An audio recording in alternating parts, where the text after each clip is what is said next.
I'm Sam Roberts of the New York Times, and welcome to the New York Times Close-Up. On this program, we feature leading newsmakers and the New York Times journalists who are covering them. This week, the New York Times Metro Desk reporter Sharon Otterman joins me to discuss how the handling of campus activism ignited by the Israel-Hamas war could create financial blowback for universities. But first, New York City on the rebound, or is it? Last week, Mayor Eric Adams announced that all of the private sector jobs that had been lost during the pandemic have finally been recovered, a year ahead of schedule. But as usual, reality is more complex.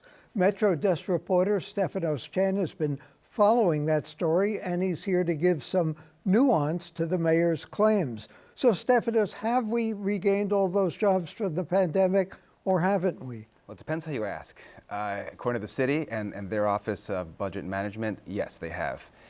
There is a discrepancy with the State Department of Labor, which they will say that we are still about 5,000 jobs below pre-pandemic, though the discrepancy is pretty small. So in terms of the mayor's claim, I think it is a fair claim to make. It also is the highest number of jobs that the city has ever had in his estimation and in his agency's estimation. So that I think is credit to this and the previous administration in doing that. But there is a lot more under the hood that we need to investigate in terms of what's actually happening with workers in the city. Those are the top line numbers. And the prediction that we are ahead of, ostensibly, is that prediction by the Independent Budget Office. How much is the mayor or any mayor responsible for this job growth? It's hard to say. I think that there's a lot of politics involved in how many of these jobs the Adams administration brought back versus revisions in past numbers versus policies that took place before he took office. But I think what is clear is that the city is on the rebound. However, who is most benefiting from this rebound is the question. And as we look at the numbers of the jobs that were lost, the jobs regained, we see a lot of pretty troubling trends in terms of how much money these folks are now making. Now, why are they making less, or why is the recovery so uneven when you start parsing it? Well, in particular, New York City was very reliant and had a large retail workforce. Folks who were making close to $62,000 on average in department stores and things of that nature. Folks who may not have had college degrees, but these were fairly well-paying jobs for that sector. It had been shrinking before the pandemic, and the pandemic really exacerbated that. We've lost close to 40,000 jobs there. The jobs that have replaced them, even though in volume there's more of them, the biggest job growth was in home health aides, which is a very important form of work, but it also pays really poorly relative to retail jobs. It's almost half that salary at about $32,000. So we're losing these fairly well-paid middle-income jobs, and they're being replaced with jobs that make far less. Is there any other job growth category that people can look forward to, or are all of those categories also paying less? There are the finance jobs, and actually when you break it down in terms of who's made more money, in terms of wage growth, wages were up across the board, but primarily for the already affluent, so people in finance and tech, in management, in law firms. But the job growth there was much smaller than the ones I just mentioned in terms of home health aides and some of these other more workaday blue-collar type jobs. Stefanos, you reported in the Times that while we seem to be on the rebound and maybe we have come back, the growth has lagged behind other major cities. Why is that? Yes, I think to the mayor's credit, we were just hit harder. The city was hit by the coronavirus pandemic sooner. We were closed longer. Our retail and hospitality industries were hit very hard, and they're still lagging. I mean, nationally, the economic numbers look much better than New York currently. Though what I think the Mayor Adams administration is touting is the fact that they have exceeded expectations so far. One of the other figures you pointed out in the Times story was unemployment figures, an amazing gap by race and ethnicity in that. The gap seems almost wider than ever, isn't it? In the first quarter of this year, it actually was the biggest racial gap between black and white workers this century, the 21st century, in the last 20 plus years. And it's gotten a bit better. It moderated in the last quarter, in the second quarter, but it is still a very troubling gap between black and white workers, as well as Latinos. And it goes back to that idea of which jobs have come back and who's benefiting from them. 12% or so for blacks earlier in this year, 1.3% for whites. Median income also dropped, as you pointed out. Right. So we talk about folks on the margins, the top and bottom, but even in the middle, there's a lot of pain. I mean, we've lost close to 7% in the median household income when you consider inflation. So, and that's almost 4 times the decline nationally. So it really feels, if you're a New Yorker, that things aren't looking great, even though these top line numbers seem to suggest so. And poverty up as well. Poverty is up, the biggest increase in terms of percentage points anywhere in the country in terms of big cities. Very troubling number, they're 18% poverty. And that looks like, on a federal level, an individual making $15,000 a year, or a family of 4 with 2 parents making $30,000. So quite a lot of folks who are very close to financial crisis. Who are the poor in New York City now? Has that changed at all in terms of the breakdown? The folks in that bottom fifth, when you look at the quintiles, are folks who typically have some sort of public assistance, older seniors who might be in what we used to call SRO, single room occupancy, people on gig economy jobs. There's just a lot of people who don't have secure income, and that is a wide mix of folks in that. And the income gap, which is something we've talked about in terms of equity, in terms of inequality, as big as ever, or maybe even bigger. Well, Manhattan there is number 1 in sort of a not so proud. As among counties in the country? Among the biggest counties in the country, Manhattan was number 1 in terms of the widest income gap. The richest Manhattanites made something close to $550,000. The poorest made $10,000. So that's a 53x gap between the top and the bottom. Now, is there something that skews that? Is that an artificial figure, or does it really show that Manhattan is like Guatemala or some other, Latin American poor country that has an enormous inequity in it? Well, it's always been quite extremes in Manhattan, as we tracked some of the richest people in the world. But what's distinct here is that this, when you look at, compare this across the globe, essentially, demographers have told me we outrank several developing countries. This really is an amazing level of disparity in terms of income inequality. And one of the things you talked about, and we just mentioned briefly, public assistance, 50% increase in public assistance, people receiving it since the beginning of the pandemic.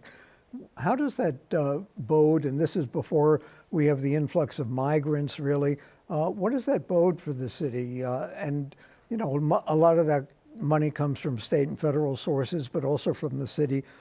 We had such a drop in public assistance over previous decades. What does that mean? Nothing good. It looks as though it's a very large surge in the share of folks who required that public assistance. And I think it's going to take some more years to really figure out the new economy post-pandemic, if that's the moment we're in, to figure out how the economy works and to get people back on their feet. Let's turn to another source of revenue, casinos. You've been following that for probably too long at this point.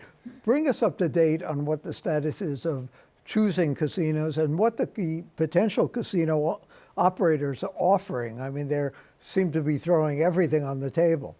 Yes, so the process, as long as we've been talking about it, still has not officially gotten underway. Bids have not started because the state needs to answer some more questions for these developers. But once that gets underway, we know there's at least 11 committed bids across the city. Now in basically every borough, and I think Staten Island is also considering one, but in the other 4 for sure. And they're now just throwing everything in the kitchen sink, right, to convince people that this is a good thing. Because part of the process is convincing local electeds and the community that they want it.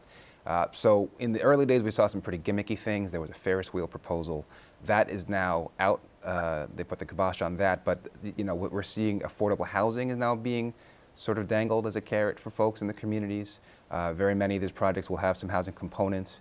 They're touting the job numbers that will be created, not just in construction, but at their entertainment complexes. And it's still, I think, early to say which of these large bids has the upper hand, because they're quite different and all over the city. But we're really just at the starting line still. And what about the locations? We're talking about 3 locations that are likely? Well, it's hard to say likely, but there are 11. The ones with the deepest pockets of developers you can't discount related on the west side and the Hudson Yards. On Midtown East next to the UN, you have the Solovia Group project, which is a very large empty site. In Times Square, SL Green is looking to build something there above the Lion King Broadway show. Coney Island, the Bronx, which is currently the Trump Links, which is going to be renamed. It's all over the map. Steve Cohen in Queens next to Citi Field. So it's hard to say. And there's also the 2 quote-unquote racinos where gambling is already being done, but it's all slots essentially. And one last question, if I may. The impact of the Hollywood strike. Obviously, there's been some progress settling with the writers, but it's not over yet. What impact has that had so far in the New York economy?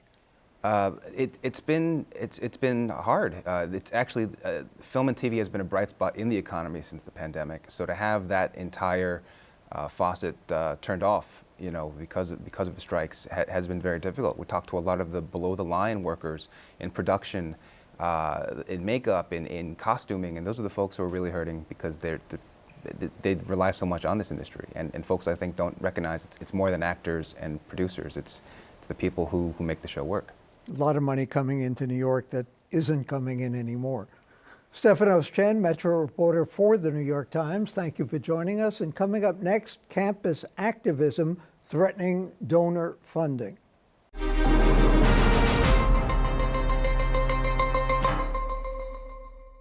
While the war continues to heat up in the Middle East, tensions have also been building up here at home on college campuses. Pro-Israel, pro-Palestinian demonstrations have led to violent incidents, inflammatory statements from students and faculty, donors threatening to pull out. New York Times Metro desk reporter Sharon Otterman has been following that story. She joins us. Sharon, how do you draw the line between free speech and hurt and harmful speech? This seems like a really almost intractable question that campuses are dealing with right now. And if you can't have enlightened, free conversation on campus, where can you have it? Thanks so much for having me. Yes, this is a huge issue on these campuses. The campuses, because they are academic institutions, are leaning in the direction, obviously, of free speech. But some of the content of the speech is so painful for other students to hear that that it's leading to a lot of tension and sometimes even like a virulent atmosphere that can spill over into harassment and other actions. And so it's a very difficult time on a lot of college campuses right now. CUNY issued a statement saying incidents of hate and intimidation are in direct violation of our values. Members of the academic community, other persons on the college grounds shall not use language or take actions reasonably likely to provoke or encourage physical violence by demonstrators, those demonstrated against, or spectators. How do you define these things? I mean, there's a definition, but how do you interpret stuff like that? How do you know what's going to provoke people? How do you know what's going to hurt people? How do you know the difference between hurt and harm? Obviously, I'm asking you semi-rhetorical questions. Yeah. There's no real arbiter of all of this stuff. These are all delicate issues, and people have lost jobs or potential jobs because of what they said. People have been vilified because of what they've said. Donors have decided not to give to institutions, as you reported in the Times. Columbia postponed a giving day, which last year raised almost $30 million in 24 hours because of the tense atmosphere over issues like this. So what can you say anymore, and what can't you say, and how far are people willing to go? I mean, why can't we have a fair, enlightened discussions on the issues? Why can't we say there is a Palestinian point of view, there is an Israeli point of view, there is a historic contextual point of view, while condemning violence and barbarism, while praying for the safety of civilians and hostages, and yet trying to talk about what's going on in some sort of rational context? I know these are, again, Yes, rhetorical questions. I agree. Forgive me for asking them. Everybody, especially as a parent, wants there to be rational, thoughtful, intelligent conversations on campus. Unfortunately, that is not what's happening in a lot of cases. You have, so at Columbia yesterday, there was 400 or 500 students chanting from the river to the sea, Palestine will be free. To an Israeli who lives between the river and the sea also, that sounds like a call for genocide. And when at least for the elimination of Israel. Or, yes, No. or the elimination of Israel. And when one of the counter-protesters who was there with an Israeli flag said, that's genocide, the crowd shouted but sort of cheered to drown out his voice, but it was really a cheer. And so it's very chilling because you have a huge crowd cheering for someone who just said, that's genocide. And the other side, the Palestinians are saying, the pro-Palestinian students are saying Israel is a racist state committing a genocide. So you have extremely difficult things being said on both sides, and it obviously can just spill over. So I spoke to an Israeli student who had hung up posters of an Israeli hostage who's 9 years old, and yesterday or 2 days ago was his 9th birthday. And no sooner did she hang them up than other people came and ripped them down. And we've seen this around the world, that these posters of hostages are getting ripped down. And so there's something so deeply upsetting. And you see why. I mean, there are people being bombed every day. And on the other side, there's hostages and the most brutal murders that you can imagine. And so, we're talking about civilians. And these are in all both civilians cases. in both cases.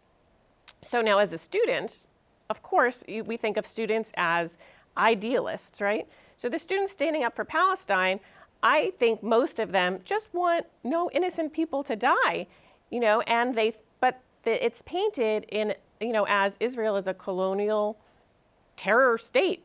And the other side, they're saying Hamas is a terror group. So both sides, in a sense, are saying the other is standing with terror. Mm-hmm. And that just leads to an extremely difficult, tense situation on these campuses. One of the professors, assistant professor you quoted at Columbia, said, we'd never allow the Ku Klux Klan or ISIS to demonstrate on campus. How could we allow people on campus to support a terror group of Palestinians like Hamas? Is that a fair comparison? I don't even know if the Proud Boys or if the Ku Klux Klan wanted to create a student group on campus. I'm not quite sure at what point Columbia would say, you know what, this violates our student rules. Mm-hmm. So is it a fair, the students obviously don't think of themselves as representatives of Hamas. On the other hand, they are on the same side of the conflict. And so it becomes very gray. I wish that, for example, yesterday at the protest, that Jews and Muslims and everybody there, and it was extremely diverse in terms of who comes to these protests, could hold hands and say, let's have a vigil on behalf of all of the innocent lives that are being lost. But that is not, unfortunately, what we're seeing. Outside the gates, and we've seen this in other schools, there's a van going around with the pictures of some of the student organizers on the Palestinian side, which is called doxing, right? And it has their names, and it says that they are anti-Semitic. Now, that's another thing that's highly debated. If you're anti-Zionist, are you anti-Semitic? And, people debate about that. So, and some of those protesters have lost potential jobs because of that. This organization bought the domain names of their names. So let's say your name is Joe Smith. They bought joesmith.com, and they're going to put stuff on the domain name with your name on it saying that you're anti-Semitic, because their goal is to have you lose your job or your job offers. So it's not pretty. And you also pointed out that some of the Palestinian students, as well as Palestinian Americans, also are afraid of reprisals, also afraid of violence as well. Yes, there was obviously, if your name is on a roving billboard and it says you're an anti-Semite, that's scary for people. Also, because I don't think they would necessarily agree that they're anti-Semitic. There was a person quoted who identified as Zionist and the student radio station who was watching one of the protests, and he said, "I would just wish all these people would just die." And that terrified some of these students, because in the end of the day, the students feel, I'm on campus, as you said, I can say what I want to say. There's free speech here. So the idea that there would be repercussions off campus or to their safety is just sort of shocking. And what about the pressure, as we talked about, from donors?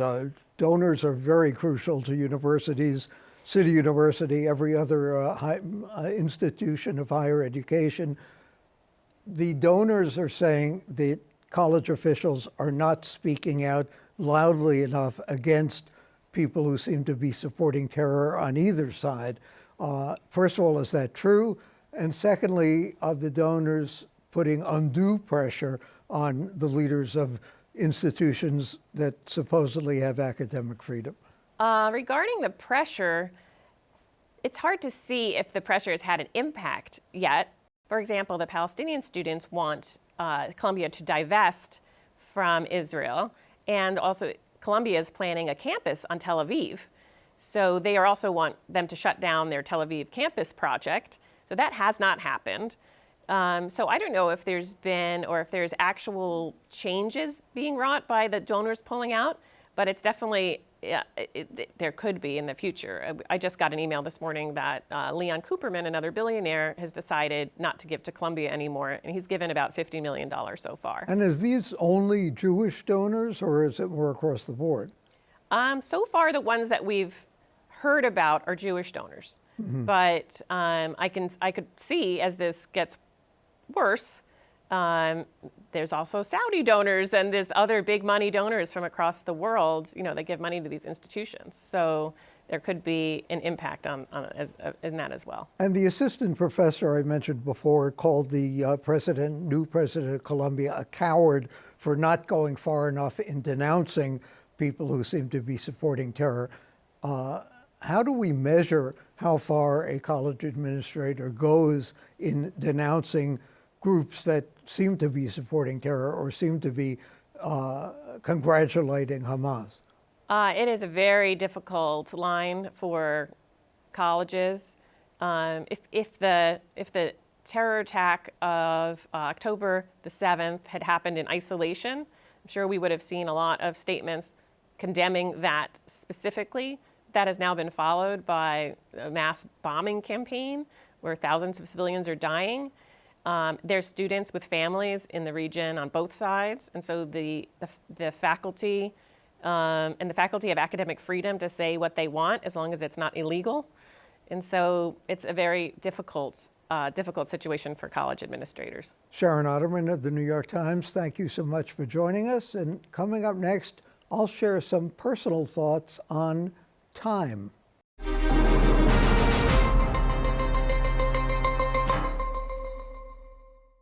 When the Time Life building in Midtown Manhattan was erected in the late 1950s, a copper time capsule containing 30 pounds of ephemera was sealed in the 800-pound cornerstone.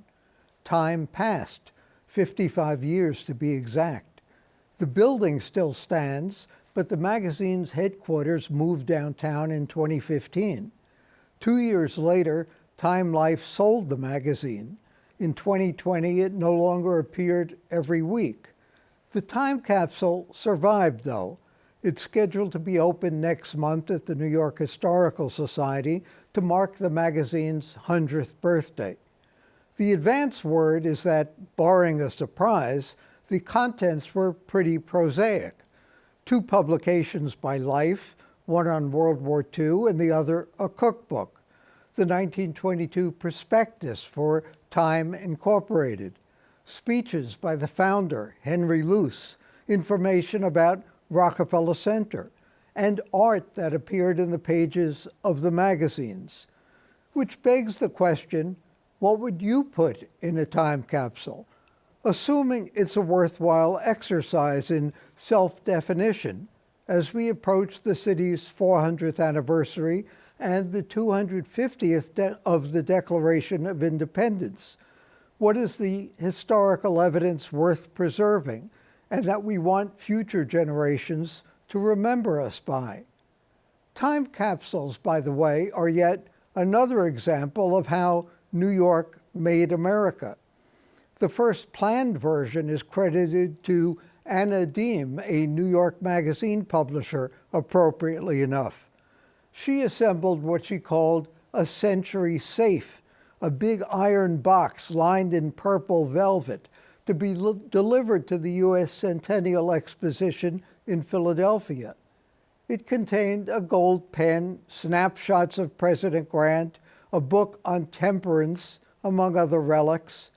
Sealed in 1879, it was sent to the U.S. Capitol, where it was discovered under the East Portico just in time to be opened for the nation's bicentennial. The actual term time capsule is attributed to the Westinghouse Electric Company's attempt at immortality at the 1939 New York World's Fair. The cylinder, buried in a well in Flushing Meadows, contained seeds, microfilm, newsreels, quotidian items, and a letter from Albert Einstein. It's scheduled to be opened in the year 6939. If that seems like a long time from now, it is, especially when the International Time Capsule Society, yes, there is one, estimates that 95% of time capsules are lost track of within 5 years after they're buried. For the New York Times and CUNY TV, I'm Sam Roberts.